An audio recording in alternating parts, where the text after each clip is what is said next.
আগের দিন ব্লিঙ্কিটের অর্ডারের যে ভিডিওটা করেছিলাম এত ভালোবাসা দিয়েছো তোমরা, তো আজকে নিয়ে চলে এসেছি একটা সেকেন্ড ভিডিও। তো আজকে ব্লিঙ্কিটে আমি কী কী অর্ডার করেছি দেখো। ফার্স্টেই হলো মৎজারেলা চিজ, এটা খুব দরকার আমার। তারপর এখানে আছে আমার জন্য গোল্ড মিল্ক, যেটা ফুল ফ্যাট, বোনের জন্য আছে হলো টোন্ড। দেন এখানে মাল্টিগ্রেন একটা ব্রেড অর্ডার করে নিয়েছি। এখানে আছে হলো ডাল, মসুর ডাল। এখানটায় আছে হলো মুগ ডাল। এটা কি? এটা হলো পিৎজা সিজনিং। পিৎজা বাড়িতে বানাই না, বাট স্টিল অন্য অন্য জিনিসে দিতে ভালো হয়। এটা একটা সুজি।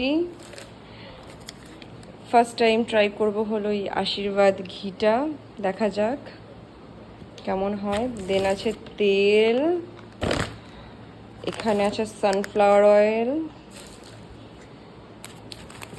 এখানে আছে হলো কোকোনাট শ্রেড, এখানে আছে হলো মিশ্রি, চিয়া সিড, এখানে আছে হলো আশীর্বাদ আটা। ফার্স্ট টাইম এই আটাটা ট্রাই করবো, দেখা যাক কেমন হয়। দেন আছে হলো এখানে ফেনেল সিড, মানে সস যেটাকে বলে, আমরা মুড়ি বলে থাকি। আর লাস্টলি জিরা।